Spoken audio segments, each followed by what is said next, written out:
Now let's talk about what it really costs to buy a home, specifically here in Katy, Texas.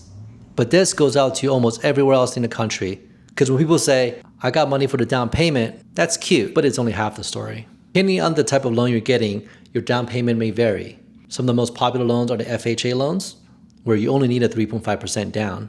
So on a home that's $350,000, the down payment is going to be $12,250.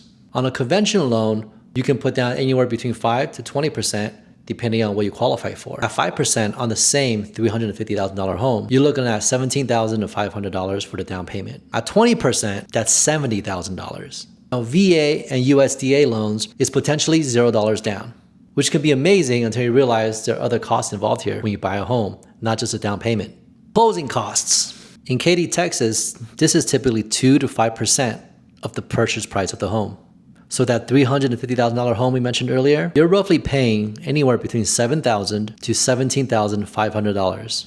That's including things such as lender fees, title fees, property taxes, insurance premiums. Basically, everyone with a clipboard gets a piece of you before you get the keys. So it's very important you budget for all of this in addition to the down payment.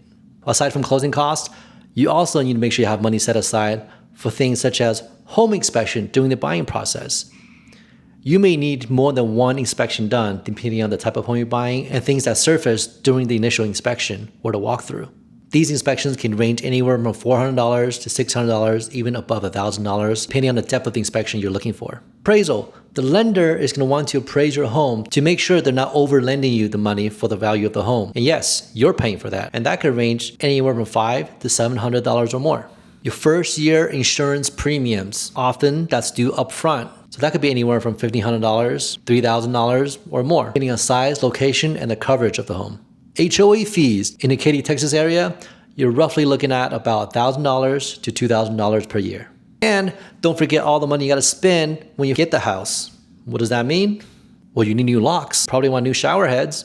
Maybe you might need to replace the carpet because they smell, paint the walls, fix the flooring, or any other minor repairs that the house would most likely need. And if you don't want to do that yourself, now you got to budget extra costs to have somebody come and do it for you. So if you're looking to buy a house, you better be ready not just with your down payment, but have money set aside for closing costs, repair costs, inspection costs, HOA fee, insurance premiums, appraisals, and a whole slew of miscellaneous things that may come up depending on the type of home you're purchasing, what's in the purchasing agreement between you and the seller. Budgeting extra than what you think you need and having that cushion means you can enjoy a new place instead of eating instant ramen on a camping chair in the middle of an empty living room. In the next video, chapter 1.5, we're going to go over things you need to consider, things such as your family's plans, your current job and commute, and your lifestyle, if any of that even warrants buying a new home.